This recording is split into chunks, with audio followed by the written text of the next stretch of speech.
아멘. 잘 읽으셨어요? 우리 옆에 계신 분 한번 인사하도록 하겠습니다. 오늘 밤에 큰 은혜 받읍시다. 오늘 밤에 큰 은혜 받으십시다. 은혜가 있는 수요일 저녁 되시기를 소망합니다. 계속되어지는 특별 새벽 기도회 내일도 여러분 뵙기를 원합니다. 주신 말씀을 가지고 한숨이 노래가 되기까지, 한숨이 노래가 되기까지라는 제목으로 말씀 증거합니다. 지금 대한민국의 이 상황을 보면 여러분들 또 우리 기도해 주시는 권사님도 기도의 내용에 담으신 것처럼 대단히 어렵고 위태한 처지 속에 있습니다.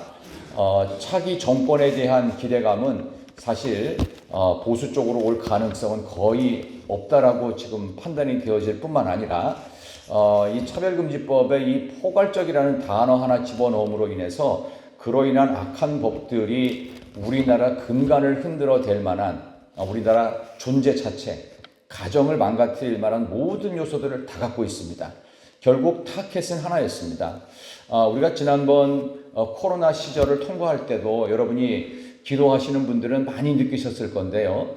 이 마지막 공격 대상은 반드시 교회였습니다. 교회 망가뜨리기 위해서 코로나로 인한 수많은 것들을 계속 막아댔죠. 그 대표적인 게 두 가지 현상이 있었어요. 이제 오늘 이 이야기를 제가 사울 왕의 이 악한 모습에 마지막 정점을 달리고 있고 하나님이 주신 마지막 사울을 향하신 기회까지도 그는 스스로 박쳐버립니다. 이제 그 안타까움을 또 우리나라는 빗대서 좀 말씀을 드리고 싶은 겁니다. 두 가지 현상이 있었어요. 우리가 코로나를 통과하면서 파괴주의가 심각하게 있었고요. 그 다음에 우민 정책이 있었습니다. 파괴주의는 뭘 말하는 거냐 하면요. 이건 반달리즘이라고 하는데요. 이게 17, 8세기에 만들어졌던 유럽 사회의 모든 것들의 질서라든가 이런 것들을 다 무너뜨리는 겁니다. 그러니까 질서도 없고 자유도 없고 거기에는 심지어 그토록 고무되어 있는 인권 없습니다. 인권이라는 이름으로 역차별을 하게 되는 것들을 지금 많이 만들어 놨어요. 그렇죠? 그래서 특정 부류들이 돈 벌게 만들었어요. 예를 들어서 어디 특정 지역 무슨 민주화 항쟁하면서 거기 근처에도 안 갔던 사람들 지금 혜택 보고 있는 것도 아시죠? 이게 뭡니까? 제가 누구를 비난하겠다는 게 아니라 사람이 만든 것들은 다 이 모양이라는 거예요. 그러니까 우리가 기대할 것이 없는데도 불구하고 우리는 거기서 이권과 자기 유익을 위해서 수많은 정치인들이 여기에 놀아나고 있습니다. 근데 놀아나는 거로 끝이 아니에요. 이 마지막에 어디를 향해 가겠느냐가 진짜 중요한 무서운 일이 생길 수 있습니다. 그게 파괴주의입니다. 모든 것들을 다 파괴시켜가지고 다 무너뜨린 다음 뭐야? 누군가 독재를 하겠다는 겁니다. 또 하나는 우민화 정책, 이걸 밑볼리즘이라고 하는데 미트볼이라고 그래가지고 우리 그 유명한 이렇게 그 맛집 같은데 줄 서서 대기표 받는 거 있죠. 그걸 밑볼리즘이라고 합니다. 쉽게 말해서 마스크 설 때 줄 세웠죠. 우민화 정책, 우민화. 줄 서서 여기에 서야만 뭘 보여줘야만 마치 배급받는 식으로. 이게 우민화 정책 밑볼리즘이에요. 이거 어디서 했던 거예요? 공산주의 사회에서 했던 거예요.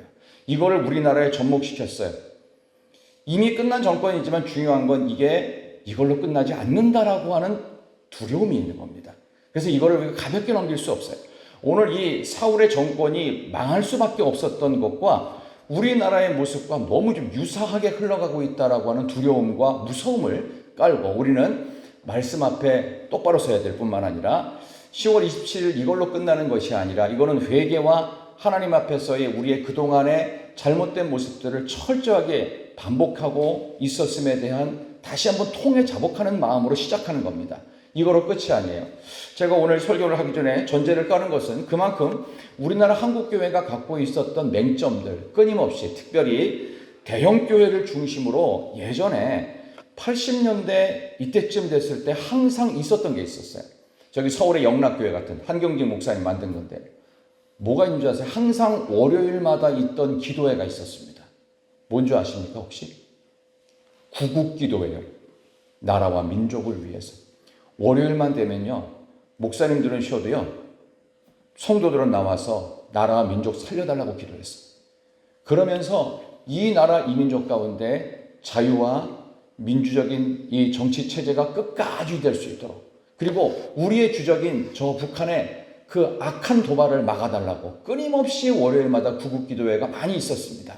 근데 지금은 이게 세미나가 되고 무슨 공부가 되고 프로그램이 되고 뭐 이렇게 바뀌었어요. 세련됐죠? 멋들어지죠? 근데 생명은 없어지기 시작했어요. 사람의 위로만, 죽고 사는 문제 앞에 선데도 불구하고 위로하고 티 안 내고 그냥 달래나 주고 굳은 살 박여야 되는 부분들을 어떻게 해요? 계속 반창고로 감싸나 주고 이러니까 성도들이 건강해지지 않는 거예요. 약골이 된 거예요. 약골. 점점점 약골이 됐어요. 이런 것들이 끊임없는 교회 내에서도 우미나 정책처럼 계속 반복되고 있었습니다. 교회에서 할 수 있는 프로그램들은 아니에요. 교회는 말씀, 기도, 찬양이 전부예요. 근데 우리가 이것만 말고 세상에 와서 하는 모든 세련된 것들을 다 집어넣자. 그래가지고 백화점에서 하는 문화센터 프로그램까지 교회에서 다 갖다 끌어들였어요. 아니에요? 맞죠? 그래서 사람들이 모일 거라고 생각했죠. 근데 한국 교회를 망쳐버렸어요. 그래서 저는 이게 참 안타까운 이 현실인데 이제 너무 많이 잠식돼 있어요. 이거 바꾸기도 어려워요. 예를 들어서 제가 이런 설교를 하잖아요.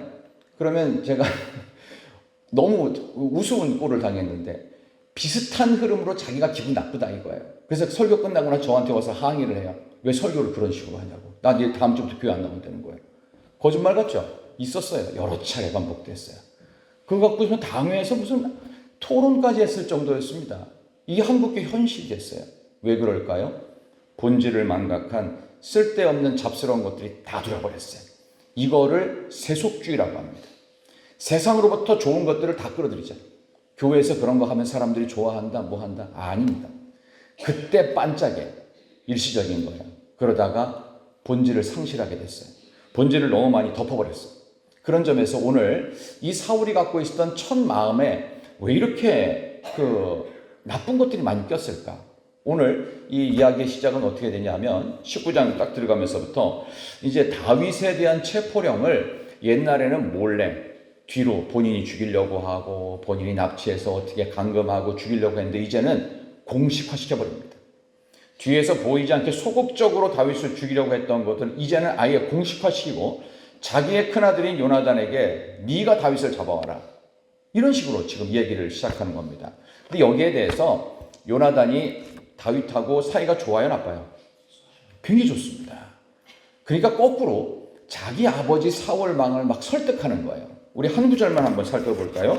얼마나 다윗을 지금 변호하고 있는지 한번 볼까요? 자, 우리 4절과 5절 보겠습니다. 자, 사울 왕의 본격적인 체포령을 받은 요나단 왕자가 아버지 사울에게 이렇게 말을 합니다. 4절, 5절 요나단이 시작. 요나단이 그의 아버지 사울에게 다윗을 칭찬하여 이르되 원하건대 왕은 시나 다윗에게 범죄하지 마옵소서. 그는 왕께 득죄하지 아니하였고 그가 왕께 행한 일은 심히 선함이니이다. 그가 자기 생명을 아끼지 아니하고 블레셋 사람을 죽였고 여호와께서는 온 이스라엘을 위하여 큰 구원을 이루셨으므로 왕이 이를 보고 기뻐하셨거늘 어찌 까닭 없이 다윗을 죽여 무지한 피를 흘려 범죄하려 하시나이까. 아멘. 너무 멋진 말이죠. 실제로 왕께서도 그토록 좋아하고 이 다윗 없었으면 이 나라가 다 골리앗한테 벌써 망했을 텐데 아니 어떻게 그 사람을 죽이려고 하십니까? 합니다. 근데 거기에 대해서 사울 왕은 또 마음이 약해졌어요. 바로 그 다음에 고백을 하죠. 6절 한번 같이 읽습니다. 사울이 시작. 사울이 요나단의 말을 듣고 맹세하되 여호와께서 살아계심을 두고 맹세하거니와 그가 죽임을 당하지 아니하리이다. 아멘. 안 죽일 거야. 걱정하지 마. 내가 하나님 살아계심 두고 맹세할게. 질문. 이 맹세가 진심이었을까요? 분위기 때문에 그냥 해본 소리였을까요? 해본 소리였을 것 같은 느낌이 딱 들지요. 왜냐하면은 사울은 그런 식으로 계속 반복합니다. 앞으로도 또 나와요. 그런 내용들이. 자, 이걸 보면서 아니 어떻게 사울 왕은 이렇게 이것밖에 안 될까? 왜 이렇게 수준 이하일까라는 생각이 들지만 이것이 이 세상의 모습입니다. 세상은 그럴 수밖에 없어요. 하나님을 떠나버린 인간의 계획, 하나님을 떠나버린 어떤 맹세, 하나님 없는 의지는 선한 게 아무것도 없습니다. 사울의 모습이 어찌 보면 지금 이 세상의 모습이고 하나님 없는, 하나님의 은혜가 없는 예수님을 지우고자 하는 수많은 시도 속의 세상의 모습은 이렇습니다. 거짓 맹세를 합니다. 그리고 나중에 말만 바꾸면 됩니다. 정치인들이 많이 쓰는 수법들이 있죠. 다 호언장담해 놓고 나중에 그건 이래서 이랬다고 말만 바꾸면 끝나는 거예요. 자기네들이 법의 테두리 안에서 면책특권을 최대한 이용해가지고 뭐 잘못된 게 있어도 감옥 안 가잖아요. 계속 딜레이 시고 법을 교묘하게 해석하고 이렇게 해석하고 저렇게 해석해가지고 이 모든 걸 다 막고 있습니다. 국가의 녹을 먹고 우리가 내는 세금 갖고 월급 받는 사람들이 지금 그런 식으로 하고 있으니 이 나라를 향하신 하나님의 징계가 과연 어디까지 갈까라는 두려움이 있습니다. 여러분이 아시는 것처럼 지금 포괄적 차별금지법만이 아니라 여러분이 아는 더 큰 문제가 우리 앞에 놓여 있다는 것도 아실 겁니다. 지금 북한이 지금 러시아에다가 파병한 거 아시죠? 폭풍군단이라고. 이 폭풍군단에 지금 7, 8명 벌써 죽었다고 하죠. 전쟁 통해서. 근데 그걸 보면서 느끼는 게 있어요. 지금 뭐 1,몇백 명밖에 파견 안 했지만 앞으로 12,000명까지 파견한다고 예고가 되어 있습니다. 북한이 가만히 있을까라는 생각이 듭니다. 우리나라에서 지난 국군의 날에 현무 5인가요? 6인가요? 그거 공개했죠. 이거 다 이유가 있는 거라고 생각합니다. 대한민국의 안보는요, 어쩔 수 없어요. 미군을 우리가 잘 이용하는 수밖에 없어요. 미군이 도와주니까 그나마 안보가 버티는 겁니다. 그러니까 미국은 이걸 알아요. 미국은 아무리 거기에 문제가 있고 부패했고 그래도 미국은 미국이에요. 왜냐하면 거기는 기독교의 뿌리가 있는 나라이기 때문에 제가 미국을 과신하거나 미국이 대단하다고 칭찬을 하는 게 아닙니다. 하나님의 큰 그림을 우리는 같이 봐야 된다. 저는 두려움이 있는 게 지금 이 한국 사회의 이 모습 속에서 하나님 단순히 포괄적 차별금지법으로 끝내실까? 더 큰 게 기다리고 있는 것 같은 두려움이 있어요. 요즘에 사실 잠이 잘 안 와요. 이번 주에 우리 교회 생일 얼마나 좋은 날입니까? 근데 하필 우리 교회 생일날 그걸 하자고 그래가지고 제 마음이 좀 불편해요. 안 할 수는 없고 하긴 해야 되는데 왜 이날 그럴까? 저는 거꾸로 오히려 우리 교회 탄생이 있는 그 35년 전에 그때의 그 모습으로 우리는 회개하며 돌아가야 됩니다. 우리가 돌아가지 않으면 아무도 못 돌아옵니다. 그러나 교회가 회개하고 돌아올 때 하나님이 이후에 어떤 더 큰 일이 있을지라도 하나님은 우리를 막아주실 줄 믿습니다. 역사의 수레바퀴는 사람이 돌리는 게 아닙니다. 하나님이 돌리시고 하나님이 멈추기도 하시고 하나님께서 가게도 하십니다. 지금 사울 왕의 정권은 반드시 망할 겁니다. 그러니까 그토록 기가 막힌 설득력 있는 말을 들었음에도 불구하고 그는 거짓 맹세를 합니다. 하나님의 이름을 들먹이면서 여호와의 살아계심을 두고 맹세한대요. 2번이나. 근데 어떻게 해요? 거짓말이었죠. 나중에 이제 미갈의 집으로 숨어드는 그 상황이 나오는데요. 이제 그 다음의 상황을 한번 보도록 하겠습니다. 자, 오늘 본문의 말씀에서 한번 8절, 9절 보겠습니다. 8절, 9절, 10절까지. 자, 전쟁이 다시 있으므로 시작.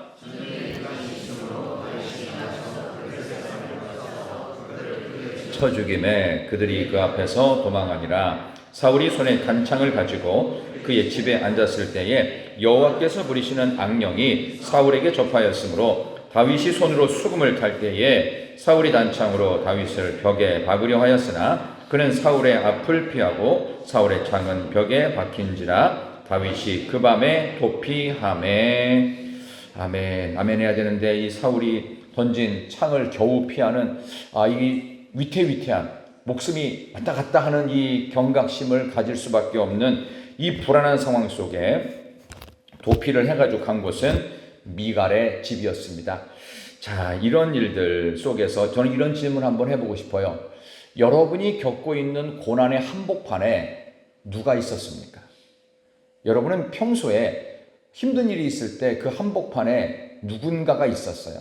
나를 힘들게 했던 누군가가 있습니다. 아도 핑크라고 하는 신학자는 이런 말을 했어요. 다윗은 고난의 한복판에 그의 가족들이 있었다. 고난의 가장 주된 타겟은 누구였어요?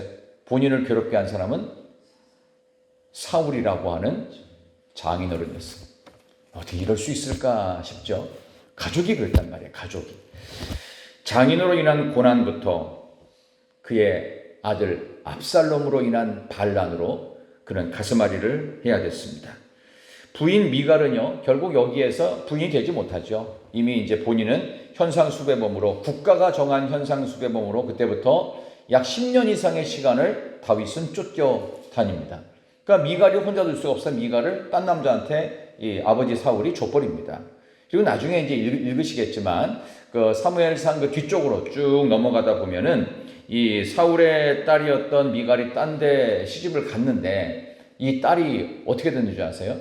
이제 사무엘상하를 아시는 분은 아시겠지만 나중에 다윗이 왕이 되고 나서요 미갈이 보고 싶은 거예요. 데리고 오라고 그랬어요. 이 데리고 온다는 말은 뭔 얘기냐면 이미 결혼한 여자를 뺏어오라는 뜻입니다. 그래서 얼마나 웃기는 일이 있었느냐. 그 남편이었던 사람이 자기의 부인이었던 미갈을 왕실로 보내야 되잖아요. 그러니까 막 가지 말라고 가면 어떻게 하냐 펑펑 우는 장면이 나와요. 근데 미갈은 또 가요. 그걸 끝까지. 웃기는 일이 있어요. 그리고 나서 나중에 하나님의 법궤가 다윗성으로 딱 들어올 때 다윗이 어떻게 하죠? 이제 바지가 내려가도록 막 춤을 춥니다. 그때 미갈이 창문에서 보고 어떻게 했어요? 비웃었죠. 깔봤죠. 그것 때문에 이 미갈은 평생 불임입니다. 결국 그는 다윗의 부인도 되지 못하고 뭘로 끝났느냐? 참 오병의 이름인 사울의 딸로 끝이 납니다. 결혼도 못하고 애도 못 낳고 뭐 이런 불행한 운명을 겪게 되는 이러한 그 인생의 우여곡절이 이 안에 좀 숨겨져 있어요. 그만큼 고난의 한복판에 나랑 가장 가까운 사람이 있을 가능성이 높습니다. 그렇다고 식구들을 볼 때마다 이런 왼수덩어리라고 보실 필요 없어요. 그럼에도 불구하고 가까이 있는 사람이 있어요. 가장 가까이 있는 사람이 여러분에게 가장 소중한 사람이기 때문에 남들이 나에게 그렇게 해주지 못할지라도 여러분은 가까이 있는 사람한테 잘해주시기를 바랍니다. 그래서 자녀에게 잘해야 되는 건 뭐 당연한 것이고 배우자 간에도 좀 그렇게 해주셔야 되고 믿음의 삶을 살아가는 데 있어 가까운 친구들 너무 좋은 사람들을 하나님이 우리에게 주신 줄 믿습니다. 가족부터 무너진 인류 역사가 있었죠. 창세기 3장에 보면은 에덴 동산에서 이제 쫓겨나면서 하나님이 남자와 여자에게 그 뱀에게 저주하시죠. 여자가 받은 저주는 뭐죠? 해산하는 고통을 크게 더하리니 나오죠. 그죠? 그리고 또 하나가 있어요. 뭔지 아세요? 하나 더 있습니다. 여러분 다시 한번 확인해 보겠습니다. 창세기 3장 넘어갑시다. 앞으로 좀 가셔서 여성에게 주신 게 해산의 고통 말고 또 하나가 있어요. 이게 성경에 정확하게 나옵니다. 한번 보겠습니다. 창세기 3장으로 한번 넘어가서 이래서 이게 나왔구나라는 생각을 하실 거예요. 자, 창세기 3장 16절 보세요. 자, 구약 성경 4쪽입니다. 창세기 3장 16절. 자, 임신과 출산의 큰 고통 말고 또 하나 있습니다. 창세기 3장 16절. 또 여자에게 시작. 또 여자에게 이르시되 내가 내게 임신하는 고통을 크게 더하리니 내가 수고하고 자식을 낳을 것이며 너는 남편을 원하고 남편은 너를 다스릴 것이니라 하시고 아멘. 너는 남편을 원하고 남편이 너를 다스린대요. 이게 무슨 얘기일까요? 남편을 원한다는 얘기는 옛날 성경으로는 사모한다라고 돼 있어요. 근데 사모한다는 건 흠모하고 너무 좋아하고 뭐 늘 보고 싶고 이 얘기일까요? 물론 그 뜻도 있어요. 근데 거기에 진짜 뜻이 뭐냐 하면요. 남편 때문에 가슴앓이를 하게 될 것이다. 맞죠? 여러분들은 그런 부인들이 없어서 모르겠지만 딴 데 가면 신랑 때문에 가슴앓이 하는 여자들이 많습니다. 이게 어쩔 수 없는 하나님께서 범죄한 여성에게 주신 벌이에요. 이럴 수밖에 없는 거 우리는 알고 결혼하는 거예요. 그래서 우리는 뭐가 되는 거냐? 어머니가 되는 거예요. 남자는 뭐가 되는 거냐? 아버지가 되는 거예요. 어머니의 마음을 가지라. 아버지의 마음을 가지라. 고난의 한복판에 있는 가장 가까운 사람은 가족입니다. 가족이 우리를 힘들게 하죠. 자식들이 속 썩이죠. 남편이 아내가 서로 속을 썩이며 소갈이를 하게 됩니다. 근데 이거는 하나님께서 범죄한 우리로 인해서 그렇게 될 수밖에 없는 상황이었다는 것을 성경은 처음부터 밝히고 있습니다. 그러므로 하나님 앞에 나와서 믿음으로 재탄생된 새로운 가족 공동체, 이것을 여러분들이 만들어야 될 책임이 있습니다. 근데 우리 교회 안에서도 그런 게 있지만 가족 간에도 이 이념 때문에 이데올로기, 쉽게 말하면 좌파냐 우파냐 보수냐 진보냐 이런 것 때문에 서로 얘기하는 가정들이 좀 있어요 없어요? 있어요. 형제들끼리도 이런 정치 얘기하면 막 싸우는 경우가 있어요. 정말 이해가 안 돼요. 이거 사탄의 속임수입니다. 왜 그것 때문에 가슴앓이를 해야 되죠? 그리스도 예수 안에서 재탄생된 진짜 가족, 천국 가족이 되어야 될 줄 믿습니다. 그래서 우리 교회 구역이라고 안 하고 신앙 가족이라고 하는 거, 정말 신의 한 수와 같은 줄 믿습니다. 정말 그래요. 이게 우리가 신앙 가족이에요. 신앙 안에서 한 가족이 되어야지. 이게 너무 중요한 거 아닙니까? 태초부터 가슴앓이 한다고 성경에서 밝히고 있단 말이에요. 왜? 우리가 죄악된 인간이기 때문에 어쩔 수가 없다. 그러므로 이런 부분에 있어서 다윗도 지금 장인어른으로 인해서 엄청난 지금 시련을 겪고 있습니다. 끊임없는 광기 수준의 분노로 다윗을 죽이려고 하는 지금 사울의 모습을 보면서 세상의 나라와 하나님의 나라, 믿는 이의 공동체와 하나님이 없는 공동체가 지금 충돌하고 있는 모습을 우리는 이걸 통해 확인하게 됩니다. 사울이 자객들을 보냅니다. 그러니까 미갈이 창문에다가 다윗을 내려서 도망치게 한 다음에 침상에다가 우상의 모양으로 이렇게 인형처럼 갖다 놓고 막 머리털 같은 거 갖다 놓고 입을 덮어 씌웠어요. 그러니까 자객들이 와가지고 다윗을 찾으러 왔다고 그러니까 그때 사울의 딸 미갈이 그러죠. 아, 다윗이 지금 병중에 있다. 병들었다. 그러니까 나중에 이렇게 하니까 자객들이 갔긴 갔지만 어떻게 해요? 뭐 전령이라고 표시됐는데 자객이에요.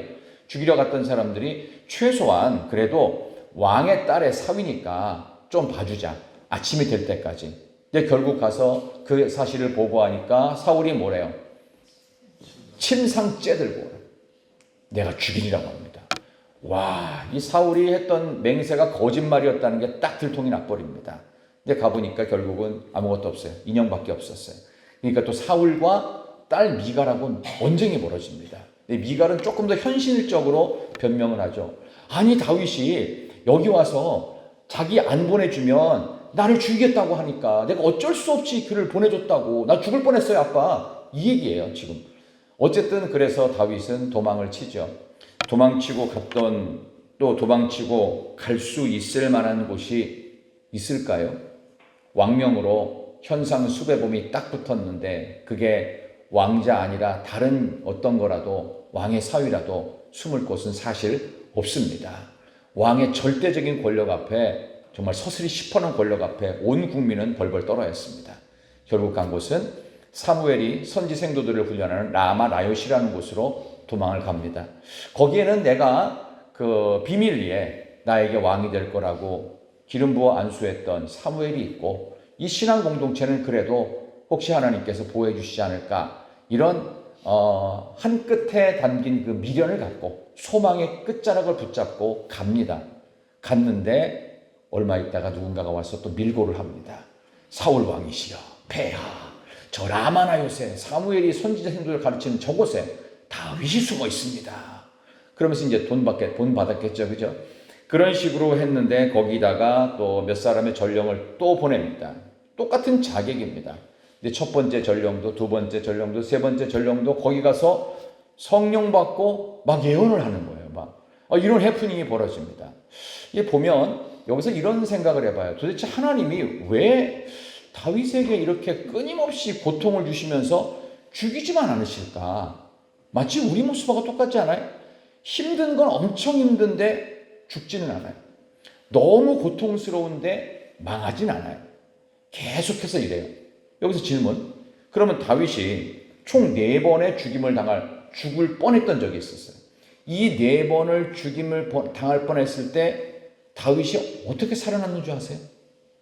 어떻게 안 죽었는 줄 아세요? 본인의 힘으로 안 죽은 게 아니에요. 누군가의 도움이 있었고 중요한 것은 그 죽을 뻔했던 4번의 순간 그냥 당했어요. 죽을 것 같으니까 도망쳤어요. 당하고 도망치고 자신의 힘이 아닌 누군가로 인해서 겨우 살았어요. 얼마나 쫓아온 것 같아요.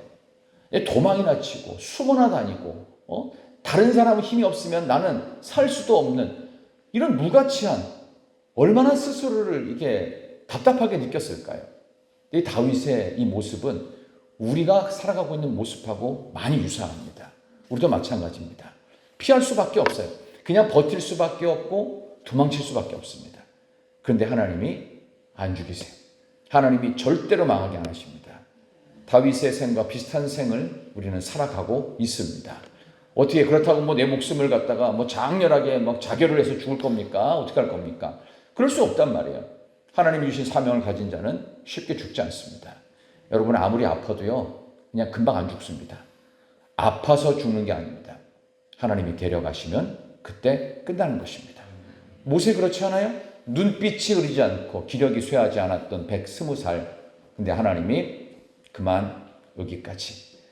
팔팔한 상태에서 하나님의 부르심을 받습니다. 그렇죠?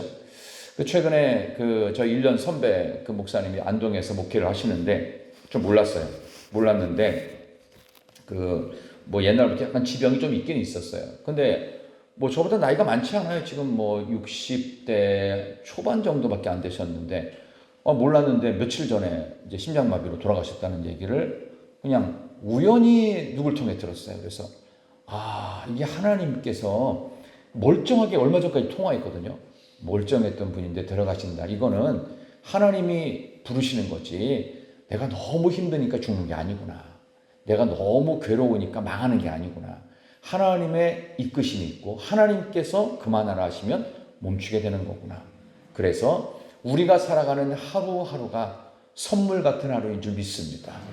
다윗에게 있어서 내일 아침이 있을 거라고 기대를 했을까요? 혹시 간밤에 왕의 자객이 나를 와서 죽이면 나는 이 밤에도 내일 아침에 눈을 뜨지 못한 채로 죽을 수도 있겠구나. 내일 아침에는 다시는 아버지 어머니를 못 볼 수도 있겠고 사랑하는 형제 자매를 못 볼 수도 있겠구나. 이게 매일 반복됐습니다. 매일 반복. 그러니까 다윗의 기대와 소망은 다른 게 없었어요. 그냥 버티는 겁니다. 그냥 사는 거예요. 도망쳐야 되고 누군가의 도움을 하나님이 꼭 주시지 않을까. 언젠가는 내 생명도 끝날 텐데 그게 언젠가인지를 모르면서 나는 왕으로 기름 부음 받았어요. 이 모순된 현실 앞에서 다윗은 얼마나 힘들었을까요? 어찌 보면 힘든 시간을 살아가고 있는 우리의 모습, 우리나라의 모습인지도 모르겠습니다. 포괄적 차별금지법 앞에서 많은 사람들이 악법 철폐와 저지를 위해서 200만이 온라인과 오프라인이 우리 전국 교회에 호소하면서 또 이것도 좀 비난하는 세력이 있는데 이제는 심하게 비난을 못하는 게 뭐냐면 이게 죽고 사는 문제가 달렸다는 걸 알기 때문에 그렇게 비난했던 뉴스엔조이, 교회개혁 실천연대니 이런 약간 좀 진보적이고 약간 리버럴한 그런 쪽의 기독교 언론들이 옛날에는 그렇게 비난을 하다 지금은 많이 못해요. 왜냐하면 그만큼 세력이 많이 커졌다는 걸 알거든요. 근데 이걸로 끝이 아니라는 걸 알기 때문에 우리는 지금 다윗이 지금의 이 상황을 어떻게 넘겼는지 어떻게 보면 이렇게 힘든 시간을 우리가 잘 넘겨가면서 아까 말씀드렸던 월요일마다 구국기도회를 했었을 때 대한민국은 굉장히 못 살았을 때입니다. 너무 힘들었을 때입니다. 그래서 유일한 소망으로 금요 집회 와가지고 철야기도 하는 것이 가장 유일한 소망이 되었을 반문하고 어디 있어요? 없었죠. 저도 기억이 나요. 지금 어머니 손을 붙잡고서 어디 가면은 금요 집회 잘한다더라 하니까 특별한 게 없어요. 맨날 둥둥 두들기면서 계속 찬양 부르고 박수 치고 이게 다예요. 아무것도 없었어요. 그냥 갑자기 누가 군대에서 약간 휴가를 나왔는데 그 사람이 기타 치면서 특송 한번 했던 거 목사님 와가지고 막 치유기도 선포하고 막 하니까 교인들이 막 아멘하면서 했던 거 지금 생각하면은 너무 유치한 듯한 느낌이지만 근데 그때 그게 소망이었어요. 한국 사회는 못 살았어요. 사실 그거 말고 없었고 밤에 차가 끊길까봐 일부러 철야를 돌린 거예요. 그러니까 새벽 첫 차 타고서 집으로 돌아오는 교인들이 그 당시 많았습니다. 80년대 초반에 제가 이제 그런 데를 몇 번을 가봤었는데 그런 것들을 이제 경험하면서 우리나라를 하나님께서는 강하게 하셨고 정말 선교 강국으로 만드셨고 지금 미국을 제외하고서는 대한민국은 전 세계 제2위의 선교 국가가 되었습니다. 정말 우리나라가 이제 얼마 안 있으면 4만 불 1인당 국민소득을 돌파할 것입니다. 근데 중요한 건 그만큼 잘 살게 되었는데 우리 정신세계, 신앙은 많이 망가졌어요. 하나님은 저를 이런 모습을 보게 하시면서 우리나라를 회복시키실 줄로 믿습니다. 근데 짧은 시간에 되지 않을 것 같습니다. 최소한 10년, 20년. 지금 우리가 이 악한 것들을 막아내기 위해서 몸부림치고 있는 이 모든 모습들은 하나님이 다 보고 계시는데, 그 넘어서 지금 우리 세대가 아닌 어떻게 보면 지금 10대들, 20대들의 앞으로 10년, 20년 후를 위한 우리의 몸부림이 되어야 될 줄 믿습니다. 지금 우리는 다윗의 모습을 보면서 이 땅 가운데 힘들어하고 어려워하는 우리 한국교회를 보고 우리 자신과 우리 미래 세대를 보아야 합니다. 오늘 본문의 말씀을 이제 마지막으로 하면서, 자, 20절과 21절을 보겠습니다. 자, 20절, 21절부터 끝까지 한번 다시 보겠습니다. 자, 19장 20절부터 한번 보겠습니다. 사울이 다윗을 잡으러, 시작.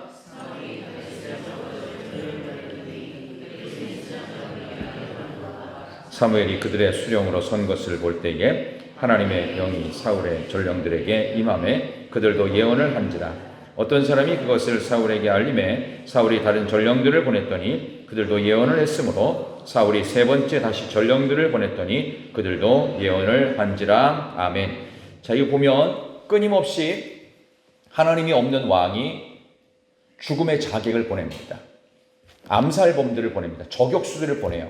첫 번째 보내고 두 번째, 세 번째 보냈는데 역시 무산됩니다. 오히려 성령으로 인해서 예언을 하는 일들이 벌어집니다. 그러니까 이제 누가 등장해요? 사울 본인이 등장합니다. 그래서 22절부터 끝까지 보겠습니다. 22에서 24절까지. 이에 사울도, 22절 시작. 이에 사울도 라마로 가서 세구에 있는 큰 우물에 도착하여 물어 이르되 사무엘과 다윗이 어디 있느냐? 어떤 사람이 이르되 라마 나요스에 있나이다. 사울이 라마 나요스로 가니라. 하나님의 영이 그에게도 임하시니 그가 라마 나요스에 이르기까지 걸어가며 예언을 하였으며 그가 또 그의 옷을 벗고 사무엘 앞에서 예언을 하며 하루 밤낮을 벗은 몸으로 누웠더라. 그러므로 속담에 이르기를 사울도 선지자 중에 있느냐 하니라. 아멘. 여기서 옷을 벗었다고 하죠. 이 무슨 옷이겠어요? 사울의 왕복이죠. 근데 이 왕의 옷은요, 하나님이 왕을 허락하셨나요? 반대하셨나요? 원래 반대하셨단 말이에요. 인간이 만든 거칠의 옷입니다. 이것을 벗었다는 것은 무엇을 상징할까요? 하나님이 사울에게 마지막 기회 주신 거예요. 마지막 기회. 너 그 왕 옷 벗어버려. 네가 왕이 아니야. 내가 왕이야. 너 다시 처음의 마음으로 돌아가. 그러면 너의 왕권 회복돼. 다윗 죽이려고 하지 말고 지금 너 자신이나 돌아가야 돼. 이 나라 왕위는 영원하지 않아. 너 멈출 거야. 결국 그래서 10년 안에 끝납니다. 이 왕권이. 뭐 하다 끝나요? 다윗 잡으러 다니다 끝나요. 얼마나 허무한 짓입니까? 길보아선 전투에서 비참하게 죽습니다. 자결해서 죽어요. 자존심 상한다고. 이런 일이 있고 거기서 왕자들 셋 같이 다 죽습니다. 그래서 사울의 나라는 사라져버립니다. 이걸 통해서 우리는 다시 한번 하나님께서는 우리가 당하고 있는 많은 고난과 아픔, 화의 자리를 복이 되게 하시기까지, 오늘 설교의 제목 한숨이 노래가 되기까지 하나님께서 우리와 함께 하시고 지키실 줄로 믿습니다. 지금은 우리가 한숨을 쉬는 시간이에요. 지금은 우리가 눈물의 시간이고, 지금 우리가 고난받고 지금 위축되어 있는 시간. 이 악한 법들이 통과되면 어떻게 될까? 지금 노심초사하지만 어떻게 보면 그게 통과되고 안 되고보다 더 큰 문제가 우리에게 있을 수도 있다는 생각이 들어요. 이걸로 하나님은 끝내시지 않을까요? 왜냐하면 여기 나오는 이 사울처럼 우리 습관성 맹세, 하나님의 이름을 걸고 여호와의 살아계심을 성경책에 손을 얹고 성경을 가슴에 대고 온갖 방법으로 우리는 맹세하고 결단하고 안 하겠다, 잘하겠다, 똑바로 하겠다, 이제부터는 결코 버리지 않겠다라고 온갖 맹세를 했습니다. 그런데 한국교회 교인들이 어떻게 됐어요? 안 지켜요, 안 지켜. 옛날에는 내가 왕년에는 얼만큼 했는데, 이거 쓸데없는 소리입니다. 더 하나님께서 어찌 보면 우리에게 다시는 잊을 수 없도록 할 때마다 정신이 번쩍 나도록 뭔가 하나님이 크게 벌리실 것 같다라는 두려움이 있어요. 하나님은 적당히 넘어가시지 않습니다. 하나님은 우리의 죄에 대해서 아주 끝까지 철저하게 물으십니다. 그러니까 다윗이 오죽했으면 침상이 썩을 만큼 기도를 했겠어요. 매 순간마다 두려움과 공포가 있었는데 그 연습을 언제 했어요? 사울왕의 죽음의 칼로 인해서 매일매일 악몽을 꾼 겁니다. 그걸 통해서 하나님, 오늘 밤도 하나님, 내일 밤도 하나님 살려주세요. 그 다음 날도 하나님, 그 다음 주도, 그 다음 달도, 그 다음 내년에도 하나님 살려주세요. 매일매일 하나님 없으면 안 돼요. 잠잘 때도 하나님을 붙들고 기도했고, 아침에 깨서도 하나님 오늘도 내게 생명 주셨군요. 선물로 주신 하루 감사합니다. 이렇게 살았던 다윗이었습니다. 우리나라도 그렇게 되기를 원하십니다. 이 나라의 소망은 오직 교회에 있는 줄 믿습니다. 교회가 그 사명 감당해야 돼요. 지금 사울은 이렇게 망하겠지만 다윗은 그 밑에서 위태위태한 생명력을 하나님이 지키십니다. 끝까지 지키십니다. 우리는 망하지 않겠지만 그때 우리가 해야 될 일은 하나님께 회개하고 돌아가는 일입니다. 하나님, 우리의 한숨이 노래가 되기까지 우리를 지켜주시옵소서. 이 나라 백성들 12.7 대회만이 아니라 그 일 이후 앞으로도 우리는 5년 10년을 더 하나님 앞에 철저하게 매달려서 우리나라 살려달라고, 우리 가정 살려달라고, 우리 한국 교회 살려달라고, 먼저 우리 희락 교회부터 살려달라고 그렇게 외치고 기도하면서 수요 예배 안 나왔던 사람들이 나와서 기도를 해야 되고요. 새벽에 안 나왔던 사람들이 눈물을 빼야 되고, 예배 시간을 적당히 했던 사람들이 이제 생명 걸고 하나님 앞에 나와서 철저히 매달리며 아버지 하나님 영혼을 살려내는 일을, 내가 먼저 하나님 앞에 똑바로 서는 일을 하고 내가 예수에 미치는 일을 할 때 이 나라를 살리시고 한숨이 변하여 노래가 되게 하시는 놀라운 일들을 우리 교회 가운데, 이 나라 대한민국 가운데 반드시 주실 줄로 믿습니다. 우리 찬양하도록 하겠습니다. 십자가 그늘 아래 나 쉬기 원하네 415장입니다.